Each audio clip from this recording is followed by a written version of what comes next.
అమరావతి నిర్మాణం పేరుతో సీఎం చంద్రబాబు ఓ పెద్ద అవినీతి యజ్ఞం చేస్తున్నారని ఆరోపించారు YCP state coordinator Sajjala. Amaravati కోసం అసెంబ్లీలో తీర్మానం అన్నది చంద్రబాబు డ్రామా అని విమర్శించారు. చంద్రబాబుకి నిజంగా చిత్తశుద్ధి ఉంటే శాసనమండలి సమావేశం పెట్టి చర్చించాలని డిమాండ్ చేశారు. శాశ్వత రాజధానిని నిర్మించాలనేటువంటి ఆలోచన చంద్రబాబుకు లేనేలేదన్నారు. అమరావతిని చంద్రబాబు శాశ్వత కామధేనువుగా మార్చుకున్నారని ఆరోపించారు. అమరావతికి వైసీపీ ఎప్పుడూ వ్యతిరేకం కాదన్నారు. జగన్ తన నివాసం పార్టీ ఆఫీస్ అమరావతిలోనే నిర్మించారని గుర్తు చేశారు సజ్జల.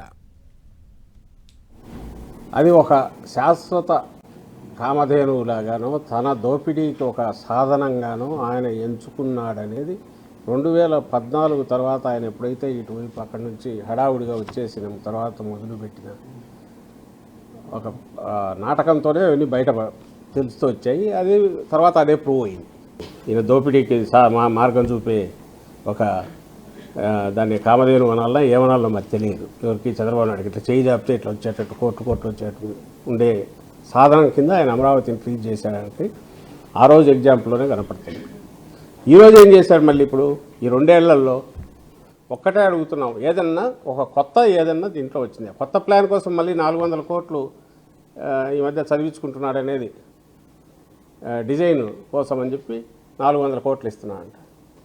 ఇప్పుడు అప్పుడు ఇచ్చిన డిజైన్లన్నీ ఏమైనాయి? ఆ డిజైన్లు ఏంది, ఈ డిజైన్లు ఏంది, అసలు డిజైన్ల పేరు ఎన్ని వేల కోట్లు ఖర్చు అవుతుంది తెలియదు.